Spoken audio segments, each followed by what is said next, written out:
None of that is to say that there still aren't massive problems. So for example, what I'm telling you about is how fast this change is happening. But if you look at the absolute numbers, there's still a pretty big problem. Women's labor force participation is still about half that of men. So overall, there's still a lot of change that needs to be made. There's still a lot of women that are going to university but not using their education.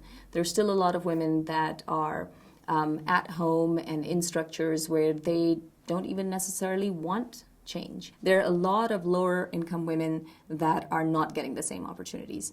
And interestingly, in some of these economies, there's almost a premium placed on being able to stay at home. What has changed is there's a set of women that are the first in their families for generations who have ever stepped outside of the home to work and who are bringing in an income. Let's take a company as an example. McDonald's is present in Pakistan, and in the last 15 years or so, they've really expanded.